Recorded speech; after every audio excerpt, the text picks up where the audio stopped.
आज सितंबर की 27 तारीख है। अभी मैं इस शाख पे एक पैमंद लगाऊंगा। उसके लिए मैं चिप बडिंग का तरीका इस्तेमाल करूंगा।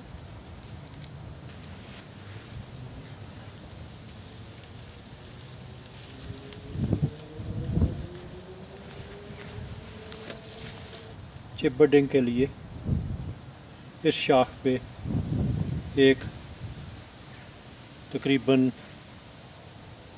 40 के ज़ाविये पे एक कट लगाएं।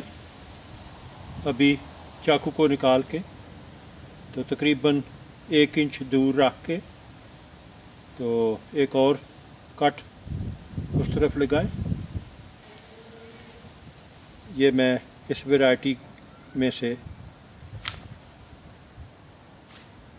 ये चिप काटने के लिए इस शाख पे एक कट 40-45 के ज़ाविये पे लगाएं। चाकू को बड से तकरीबन आधा इंच ऊपर रख के तो कट शुरू करें और बड के नीचे नीचे ये स्लाइस करते जाएं। इसके लिए आपको बारीक चाकू की ज़रूरत पड़ेगी। अभी ये मैंने चिप काट लिया है। अभी इसको इस जगह पे रखें और इसमें फिट करें।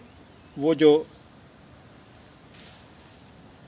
कुछ हिस्सा कटाई का जो हिस्सा ज़्यादा है वो इसको होल्ड करने में, इसको अपनी जगह रखने में मददगार साबित होगा।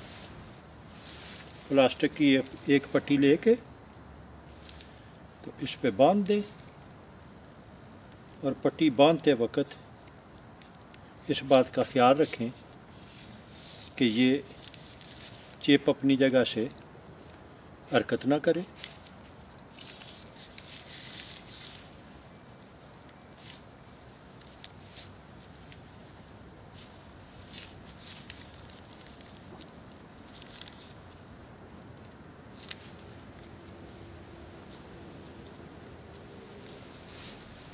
अभी फालतू पट्टी को काट दें तो ये एक चिप ग्राफ्ट का अमल मुकम्मल हो गया है। तो ये इस पे मैंने लेबल लगा दिया है और इसके साथ एक और चिप बडिंग का अमल मुकम्मल हो गया। इंशाअल्लाह अगले साल मौसम बहार में इसके नतीजे से आपको आगाह कर दूंगा।